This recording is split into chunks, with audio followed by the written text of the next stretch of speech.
그런데 박유천 씨가 기자회견을 열었을 때 그 소식을 듣고 황하나 씨가 어떤 행동을 했다면서요? 기자회견을 하면서 박유천 씨가 아주 결백을 주장을 했잖아요. 그러다 보니까 황하나 씨가 무척 억울해하면서 많이 울었다고 그래요. 왜냐하면 당시만 해도 사람들이 다 황하나 씨가 거짓말을 하고 있다고 생각을 했었거든요. 근데 지금은 이제 박유천 씨가 자백을 했기 때문에 조금은 어떤 억울함이 풀리지 않았을까 싶기도 한데요. 황하나 씨가 사건 한참 전인 2월 28일에 SNS에 글을 올렸던 적이 있어요. 근데 이제 뭐 남자 하나 잘못 만나서 별일 다 겪는다 이런 내용이었거든요. 근데 그 글을 내용을 좀 더 살펴보면요. 매니저와 회사, 그의 가족은 날 가해자로 만들기 위한 작전을 짜고 있다고 들었다. 그동안 그에게 당한 사람은 대부분 힘없고 경제력도 어려운 사람이겠지만 난 그렇게 되지 않을 거다. 이렇게 글을 올렸거든요. 그래서 사람들이 이제 그 글에도 좀 주목을 하고 있습니다. 경찰은 황하나 씨의 휴대전화를 압수하는 과정에서 마약 판매상으로 추정되는 인물과 T 메신저를 통해 나눈 메시지를 캡처해둔 것을 발견했는데요. 황하나 씨는 박유천 씨가 자신의 전화를 빌려 판매상과 나눈 대화라고 주장을 하고 있습니다. 그 후에 이제 황하나 씨의 진술을 이렇게 뒷받침할 만한 영상을 확보를 해요. 박유천 씨가 한 수십만 원을 현금 인출기에서 송금을 한 다음에 20-30분 후에 두 사람이 같이 나타나는 장면도 있고요. 그리고 황하나 씨 소유의 용산구 오피스텔에 두 사람이 나란히 들어가는 장면도 확인이 됐거든요. 몇몇 황하나 씨의 주장에 대해서 직접 조사를 해보니까 정말로 사실로 잡히는 게 있으니까 본격적인 수사가 시작됐다고 보입니다. 박유천 씨는 경찰이 마약 구매 정황이 담긴 CCTV 영상을 확보했다라고 했을 때도 혐의를 부인했어요. 네. 이 영상을 보면은요, 박유천 씨가 ATM기에서 그 마약 판매책에게 돈을 송금하는 모습, 그리고 또 어떤 장소로 가서 물건을 가져가는 모습이 찍혀 있는데 전형적인 그 마약을 주고받을 때 쓰는 던지기라는 수법이거든요. 네. 그럼에도 불구하고 박유천 씨는 이런 주장을 합니다. 황하나 씨의 부탁으로 누구인지도 모르는데 그냥 돈을 입금해줬고 무슨 물건인지도 모르고 가져왔다라고 오히려 항변을 했죠. 하다못해 현 여친이 어디에서 나 뭐 좀 찾아달라 그러 해도 그게 뭔데 왜 그런 장소에서 그걸 찾아? 그게 뭔데? 보통 연인이라면 응당 궁금해하고 그리고 뭔가 좀 이상한 느낌을 받는 게 정상이에요. 그냥 장소가 일반적인 장소가 아니잖아요. 네, 근데 이게 전 여친의 부탁이라고 말하는 게 굉장히 조심스러운 게 이건 박유천 씨의 주장이에요. 그렇죠. 일단은 박유천 씨랑 황하나 씨가 필로펜을 투약을 한 혐의는 지금 인정이 됐잖아요. 본인들이 자백을 했으니까.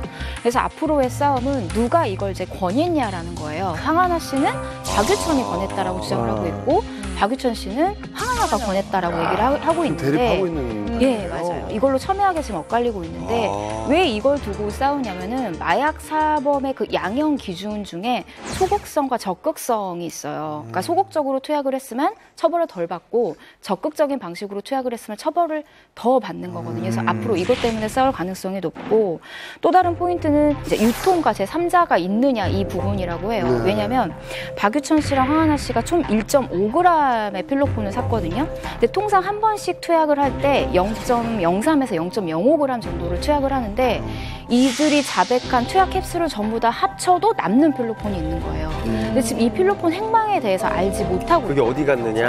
네, 그래서 이거에 대한 지금 추가 조사가 이루어질 예정이고 만약에 이게 다른데 유통이 됐으면 이 유통권은 훨씬 더 그 형량이 크거든요. 근데 지금 박유천 씨나 황하나 씨가 아직 이거에 대해서는 진술을 하지 않고 있기 때문에 앞으로 이거에 대한 좀 추가 조사가 있지 않을까 예상이 되고 있습니다. 수사 상황을 더 지켜봐야 되겠네요.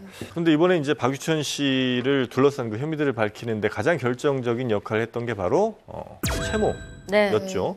그럼 지난 17일에 자진 출석 후에 밝혀진 경찰 조사 내용이 아주 그 황당했는데 원래 이제 보통 그 마약 검출하려면 뭐 모발이라든지 이런 걸 이제 검사를 하잖아요. 그런데 머리 같은 경우 수차례 탈색과 염색을 반복한 그런 상황이었고, 그럼 이제 그 외에 채모를 좀 뽑아야 되는데 온몸에 있던 털도 거의 모두 밀어버린, 그래서 온몸 제모, 온몸 왁싱 상태로 이제 출석을 한 것이었습니다. 그래서 이것 때문에 이제 증거인멸에 대한 목소리가 높아졌는데 이거에 대해서 이제 박유천 씨 법률 대리인은 이렇게 얘기를 합니다. 과거 왕성한 활동을 할 당시부터 주기적으로 신체 일부에 대해 제모를 했다. 증거인멸 시도는 사실이 아니다라고 반박을 합니다. 정확히 말씀드리면요, 이번에 양성 반응이 나온 그 다리털은요, 자진 축두에서 뽑은 다리털이 아닙니다. 그때는 이미 제모를 하고 왔으니까 신체에 대한 압수수색이 진행되는 과정에서 그때 채취한 다리털입니다. 그럼 박유천 씨는 채모를 본인이 직접 제공하고도 결백을 주장하려고 잦은 출두를 한 셈인데 마약 검사에서 이 성분이 나오지 않을 거라고 확신을 한 걸까요? 근데 이거에 대해서 굉장히 말이 많아요. 그러니까 뻔히 들통날 거짓말을 박유천이 왜 했을까? 상식적으로 뻔히 들통날 거짓말을. 근데 통상 이렇게 혐의를 받을 것 같으면 마약관이 검사를 스스로 해본대요. 그때 아마 음성이 나왔을 가능성이 매우 높아 보여요. 그러니까 자신감이 생겼고 그런 기자회견을 한 게 아닐까라고 추측이 되고 있습니다. 그리고 이제 예전에 박유천 씨가 찍힌 사진 중에서 왜 그 다리에 흉터가 엄청 많은 그 사진도 지금 되게 화제가 되고 있는데 근데 그 사진은 지금 봐도 되게 좀 징그러운 것 같아요. 너무 상처가 많아가지고.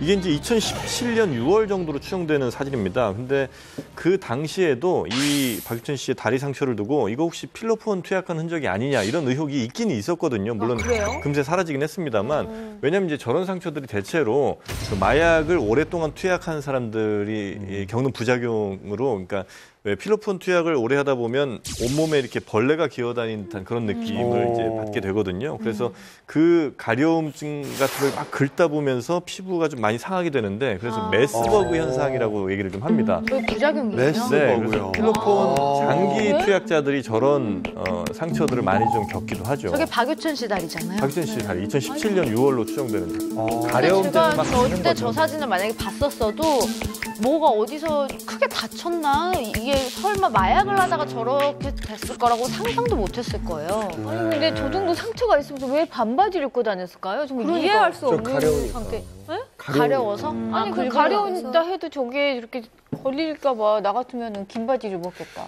자, 박유천의 양성 반응 이후에 소속사는 바로 계약 해지를 선언했어요. 소속 아티스트와의 신뢰가 깨졌다는 게 이유였는데요. 이런 사건 사고의 경우 보통 소속사랑 이 대처 방법을 같이 상의하잖아요. 소속사가 상의하면서 그걸 모를 수밖에 없었겠죠. 뭐 필로폰을 하게 되면 사실은 다른 마약들보다도 훨씬 더 알아보기는 쉽거든요. 그러니까 몸에 나타나는 여러 흔적들도 뭐 메시지도 있습니다만 다른 예를 들면 뭐 통화할 때 어떤 뭐 말투라든지 이런 것들이 약기운에 취해 있는 상황 정도는 아주 처음 통화한 사람이라면 모를 수 있어도 매일같이 통화하는 예를 들면 매니저라든지 뭐 이런 사람들은 사실 모르기 쉽지 않다고 봐요. 한 3년을 만약에 했다고 치면. 왜냐하면 매니저들은 보통 그 연예인의 집 비밀번호부터 모든 걸 다 알고 있습니다. 그래서 집을 다 볼 수 있어요, 사실은 들어와서. 아니 근데 마약을 한 본인은 알 수도 있죠. 결백 막 자기는 정말 주장하면서 기자회견까지 갈 수 있지만 옆에서 한 명이라도 아는 사람이 있었다면 말렸겠죠. 맞아요. 기자회견을 하게 된다면 절대. 정말 이제는 태어날 수가 없는데 그거를 지켜보거나. 근데 얘기 못 할 수도 있죠. 왜냐하면 몰랐을 대표한테. 가능성에 약간 거예요. 무게를 저는 두는 게 CJ스는 상장을 노리는 큰 회사고 JYJ를 둘러싼 비즈니스가 정말 많았어요. 그런데 그런 회사에서 양성 반응이 나올 수도 있는데 기자회견이라는 승부수를 그렇게 쉽게 띄웠을까요? 저는 정말 믿었으니까 그럴 거라고 생각을 했고 실제로 백준수 대표가 그 친한 측근들에게 박유천이 안 했다고 얘기를 한다. 믿을 수밖에 없지 않냐. 믿는다라고 읍소를 많이 했었어요. 그런 얘기 직접 들었었고 그래서 양성 결과가 나오고 나서 본인들도 깜짝 놀라서 바로 내친 게 아닌가 그런 생각이 들어요. 그래요. 박유천 씨의 이 거짓말 자체가 사실은 뭐 소속자에게도 피해를 주고 팬들에게도 상처를 주고 이런 부분도 있지만 뭐 모두가 알다시피 박유천 스스로의 발목도 잡고 발등을 아예 찍었어요. 왜냐하면 그 박유천 씨가 갖고 있는 게 마약 투약 혐의뿐만 아니라 구매 유통 혐의까지 지금 받고 있는 상황이잖아요. 그런데 이 구매와 유통 혐의 부분은 공범이 또 있을 수가 있다는 말이죠. 근데 이 여죄를 물어야 하는데 이 사람을 풀어주면 공범이랑 말을 맞출 수도 있고 증거를 인멸할 수도 있는 거예요. 그렇기 때문에 박유천 씨가 거짓말을 한 것 때문에 결국 끝까지 이렇게 구속이라는 그러니까 정말 쇠고랑을 차는 모습까지 보여줄 수밖에 없었던 거죠. 네. 전면 부인하던 박유천 씨 심경의 변화가 온 이유는 뭘까요? 자백을 했어요. 근데 제가 듣기로는 박유천 씨가 구속 이 된 후로 굉장히 멘탈이 많이 흔들렸다고 해요. 그래서 압박의 그 경찰서 압박이 커지니까 그리고 구속된 게 처음이었잖아요. 박유천 씨도 그래서 굉장히 심리적 타격이 컸고 일단은 그 유치장에서 가족들과 접견을 한 다음에 그때 굉장히 변호사한테 어떻게 하면 풀린 상태에서 수사를 할 수 있게 조사를 받을 수 있느냐라고 문의를 했다고 해요. 그러니까 전과 많이 달라진 태도잖아요. 그러니까 구속 자체가 굉장히 큰 신경의 변화의 요인이 되지 않았을까 싶어요. 저는 그 영상을 봤을 때 박유천 씨가 이렇게 모자 쓰고 옆에 이렇게 가방 하나 끼고 나올 때 있었잖아요. 이제 처음에 양복 입고 나왔을 때 다음에 전 그때 느낌이 참 안 좋았어요. 사실. 네, 왜 저런 이미지의 옷과 저런 눈빛을 하고 지금 경찰서에 들어갈까 그런 생각이 조금 안타까웠었어요, 사실은. 그 느낌이 벌써 이제 뭐 네. 포기하고 더 저는 그 눈빛이 되게 좀 평소에 보던 박유천 씨의 눈빛이 아니어서 깜짝 놀랐거든요. 그 모습이. 뭔가 쾌하면서도 날카롭고. 네, 되게 날카롭고 약간. 그러니까 변호사도 사임을 했단 말이에요. 변호사가 사임을 했죠. 네. 네. 변호사도 정말 크게 뒤통수를 맞은 것 같아요. 변호사도 느낌이. 정말 몰랐던 거죠. 정말 몰랐다가 믿었다가 결국 증거가 나오니까 자기가 봐도 이거 너무 증거가 있기 때문에 변호사도 믿었는데 뒤통수 맞은 꼴이 된 거죠. 한마디로 이제 박유천 씨가 양성 반응 그리고 본인이 마약을 했다고 시인한 상황에서 딱 구속이 됐잖아요. 그때부터 그 사람의 불안감은 자기가 이제 더 이상 약에 손댈 수 없고 여기서 고립돼 있다는 그거에 대한 불안감이니까 그때부터는 내가 어떻게 하면 빨리 나올 수 있고 형량을 줄일 수 있는지 그쪽으로 초점이 완전히 갔을 거예요. 그러니까 다 빨리빨리 자백을 하고 내가 이랬어요, 사실은 저랬어요라고 얘기할 수밖에 없는 상황이 되지 않았나 싶습니다. 네.